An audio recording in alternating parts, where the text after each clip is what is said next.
तो यहाँ पर आज हमें पैसेज कराने जा रहा है। ये पैसेज जो मॉडल पेपर में तुम्हारे बोर्ड ने अपलोड किया है, ठीक है, साइट पर। तो जैसे ये पैसेज मैंने लिखा है, इसको देखो, पढ़ो ध्यान से। मेरे मोबाइल में भी है, तुम लोगों ने लिख भी लिया होगा, शायद लिख लिया सभी ने।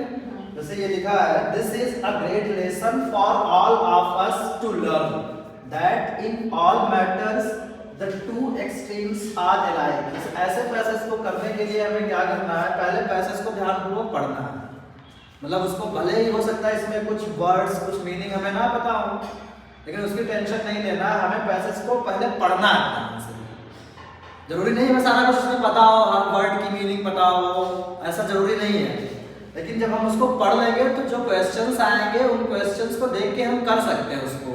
तो जैसे लिखा है, this is a great lesson for all of us to learn. हम इसको एक्सप्लेन भी करते जा रहे हैं कि हमारे लिए एक सबसे अच्छी सीख क्या है सीखने के लिए, that in all matters the two extremes are alike. ये कहते हैं हर मामले में, चाहे जैसी सिचुएशंस हो, दो तरीके की अवस्थाएं जो होती हैं वो एक जैसी होती हैं, ठीक है। जैसे कि the extreme positive and extreme negative are always similar. जैसे कोई भी अवस्था है, अगर पॉजिटिव है और नेगेटिव दोनों, बोथ कह रहे हैं कि the extreme positive and extreme negative are always similar. दोनों कैसी होती हैं, एक जैसी होती है। फिर कह रहे हैं, when the vibrations of light are too slow we do not see them. वो कौन सी अवस्थाएं हैं, किस क्या कंडीशन होगी उनकी जो एक जैसी होंगी। वो कंडीशन ये दे रहे हैं कि यहाँ पे लिखा है इन्होंने, कहाँ से पढ़ा रहे थे, हाँ, we do not see them. हाँ, when the vibration of light are too slow, कि अगर मान लो जो लाइट मीन्स क्या होता है, प्रकाश। लाइट मीन्स क्या होता है, प्रकाश होता है। अगर उनकी वाइब्रेशंस, प्रकाश की जो वाइब्रेशंस आ रही हैं वो अगर स्लो है, टू स्लो लिखा है यहाँ पे, बहुत ज्यादा स्लो है, तो we do not see them, तब भी हम नहीं देख पाएंगे। अगर जो रोशनी है वो बहुत ज्यादा, मतलब डिम है, बहुत कम है, तब भी क्या हमें दिखाई नहीं पड़ेगा। फिर है, not do we see them when they are too rapid. और अगर बहुत ज्यादा तेज है, रैपिड मींस क्या होता है, तेज, तब भी हम नहीं देख पाएंगे। मतलब क्या है, यहाँ पे ये बताना चाहते हैं कि हर चीज बैलेंस्ड वे में होनी चाहिए। अगर बहुत कम है तब भी हमें नहीं दिखाई पड़ेगा, और बहुत ज्यादा है तो उसमें हमारी आंखें ही चकाचौंध हो जाएंगी, तब भी नहीं हम देख पाएंगे। फिर ये कह रहे हैं, सो विद साउंड। साउंड मीन्स क्या होता है, आवाज जो सुनते हैं, यही ध्वनि के साथ है, यही आवाज के साथ है। When very low in pitch, अगर साउंड बहुत लो है, मतलब कोई ऐसे बोल रहा है जो बहुत स्लो बोल रहा है, तब भी हम नहीं सुन पाएंगे। In pitch we do not hear it. When very high we do not hear it either. और अगर बहुत ज्यादा तेज है, जैसे घर में मान लो अभी कोई कुछ बजाए और बहुत तेज से बजा रहा, तब भी हम उसको सुनना नहीं पसंद करेंगे। तो मतलब क्या है कंडीशन, कि कोई भी चीज अगर बहुत कम मात्रा में होती है तब भी वो हमारे लिए वैल्यूएबल नहीं है, और अगर ज्यादा मात्रा में होती तब भी वो वैल्यूएबल नहीं है। मतलब हर चीज किसमें होनी चाहिए, एक बैलेंस्ड वे, मतलब संतुलित तरीके से अगर वो चीजें हैं। जैसे हम जब तुम्हें पोएम पढ़ा रहे थे फायर एंड आइस, उसमें यही मैसेज दिया था। फायर एंड आइस में क्या है कि डिजायर होना जरूरी है, लेकिन अगर एक्सेसिव डिजायर हो गई तो क्या हो गया, तहस नहस सब हो जाता है। जैसे आग, फायर किसको सिंबलाइज करती है, आग को। आग अगर अपने लिमिटेड वे में है तो हमें उससे क्या होता है, फायदा होता है। हम घरों में खाना बनाते हैं, उसी से रोशनी हमें देती है। और यही आग अगर भयंकर रूप ले ले तो क्या करेगी, चीजों को नष्ट कर देती है। तो सेम वे यही है, हर चीज संतुलित वे में होनी चाहिए। फिर ये कहते हैं, व्हेन ये हो गया, ठीक है, of like nature is the difference between resistance and non resistance.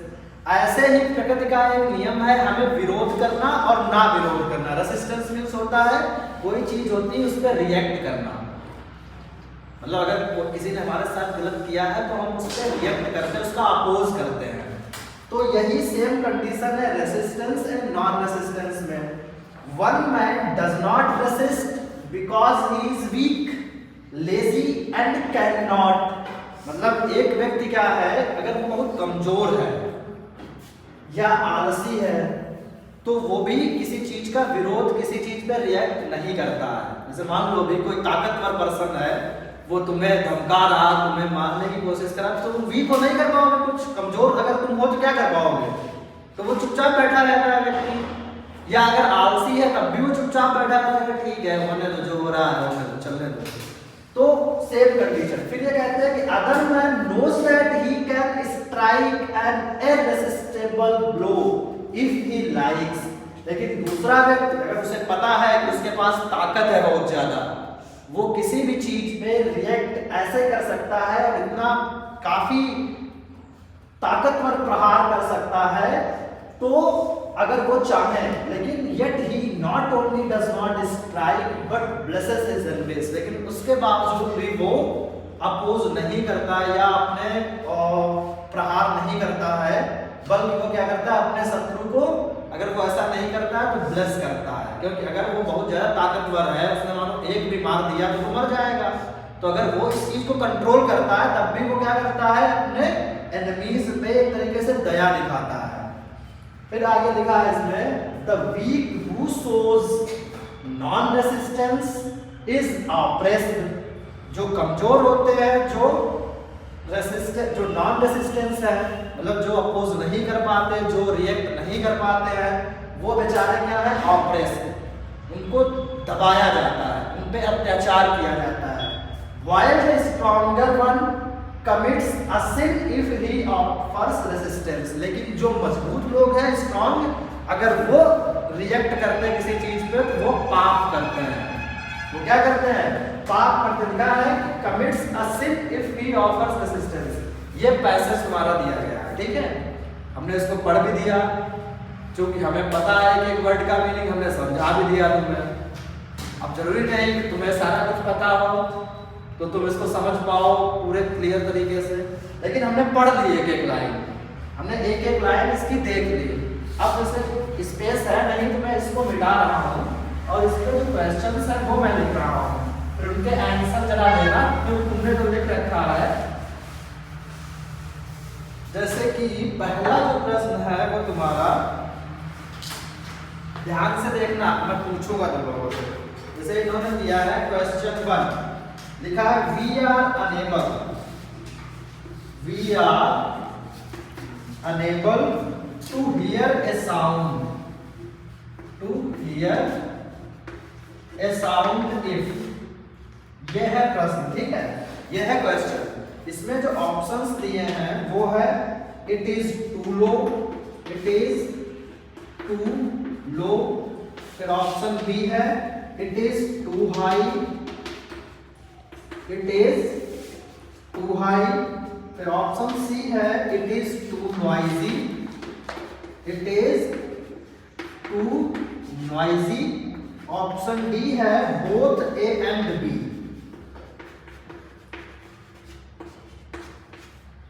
अब बताओ इसमें इसका आंसर क्या होगा। क्वेश्चन में लिखा है we are unable to hear a sound if, option है it is too low, it is too high, it is too noisy, both A and B. तुम लोगों ने लिख रखा है, उसमें से देख लो कौन सी लाइन में, और ये उसी से है। मतलब इसमें जो प्रश्न होंगे वो तुम्हारे इस पैसेज से ही होंगे। तो इसका बताओ जरा आंसर क्या होगा, देख के पैसेज से ही, और अभी पैसेज मैंने पूरा समझा भी दिया है। D, D both A and B, बिल्कुल सही। कौन सा होगा, डी, क्योंकि अभी लाइन लिखी थी उसमें, और इसमें तुम देखो उसमें लाइन में बता रहा कौन सी है, कि तीसरी लाइन है when the vibration of light are too slow we do not see them nor do we see them when they are too rapid. ये हो गया लाइट का, लेकिन इसमें पूछा है साउंड का। इसी के आगे है so with sound, so with sound लिखा है when very low in pitch we do not hear it, when very high we do not hear it either. अगर वेरी लो है तब भी नहीं सुने, हमें उसको सुनने में अच्छा लगेगा, सुन ही नहीं पाएंगे, और ज्यादा है तब तो वो कान को बड़ा ही मतलब भारी लगेगा, लग रहा है जैसे कोई बहुत ज्यादा परेशान कर रहा है। तो इसमें कौन सा ऑप्शन सही है, वो एमआर में हमें इसी को बोला काला कर देना है। मतलब समझ गए, जैसे कि मान लो तुम्हें मीनिंग नहीं पता तब भी लाइन तो दिख ही रही होगी ना पैसेज में, साफ साफ लिखा है। अगर ये दोनों ऑप्शन है तो नहीं होगा। जैसे इसके बाद फिर दूसरा क्वेश्चन है तुम्हारा, दूसरा इन्होंने पूछा है the two extreme,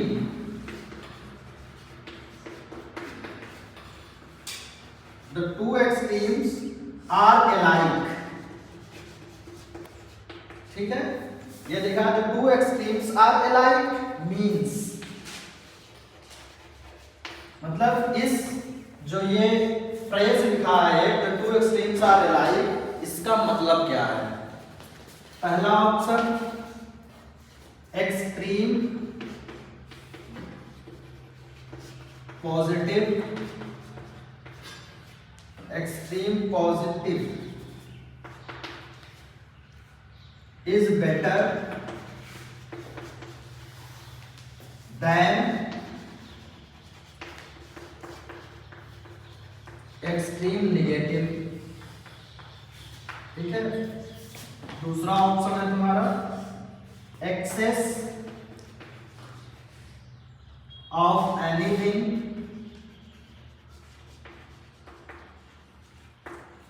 is not good. ठीक है, दो ऑप्शंस हो गए ये, और दो हम ऊपर लिख देना है। सी है तुम्हारा we get almost the same result, the same result in both the situations।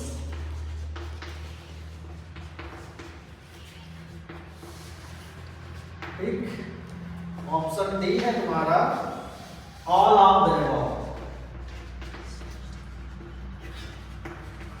अब बताओ इसमें से कौन सा ऑप्शन सही होगा? A, extreme positive is better than extreme negative. सही है, कौन सा होगा? सी, सी सही होगा। साफ साफ यहाँ पे लिखा है the two extremes are alike, दोनों ही अवस्थाएं एक जैसी हैं। इसका मतलब क्या है? तो इसमें तो हो गया एक्सट्रीम पॉजिटिव इज बेटर, ये बता रहा है कि पॉजिटिव वाली ज्यादा बेटर होती है, लेकिन पैसा तो बताया नहीं गया, दोनों अवस्थाएं सेम बताई गई हैं। यही निकल रहा है we get almost the same result in both situation, दोनों अवस्थाओं में हमें सेम रिजल्ट मिलता है। साफ साफ इसमें लिखा है एलाइक मींस सेम, इस वर्ड से ही हम पकड़ सकते हैं यहाँ पे।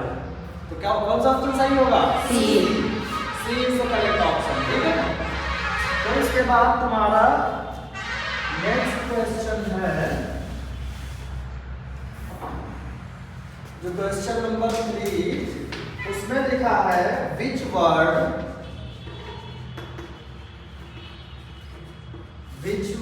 In the passage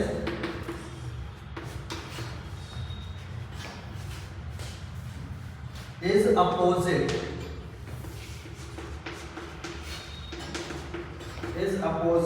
of slow। ये वर्ड दिया है, तो इसमें पूछा गया पैसेज में कौन सा ऐसा वर्ड है जो इस स्लो का अपोजिट है। बताओ, कोई है ऐसा वर्ड? देखो उसमें कोई है ऐसा वर्ड, कोई है जो स्लो का अपोजिट हो? स्लो मींस होता है धीमे। बताओ, अभी मैंने बताया था तुम्हें, कोई मिला? पैसेज में अच्छा ऑप्शंस लिखे रखो। रेसिस्ट, ठीक है, option B rapid, option C lazy, option D strike. अब तो बता ही दोगे। रैपिड कौन सा होगा? रैपिड। रैपिड मींस होता है तेज, स्लो मींस होता है धीमा, तो ये ऑप्शन इसका बी करेक्ट है। यही तीन, मतलब पहला पैसेज जो आएगा तुम्हारे एग्जाम में वो यही आएगा, उसमें तीन तुम्हारे ये ऑब्जेक्टिव होंगे, मल्टीपल चॉइस, वो हमें करना है।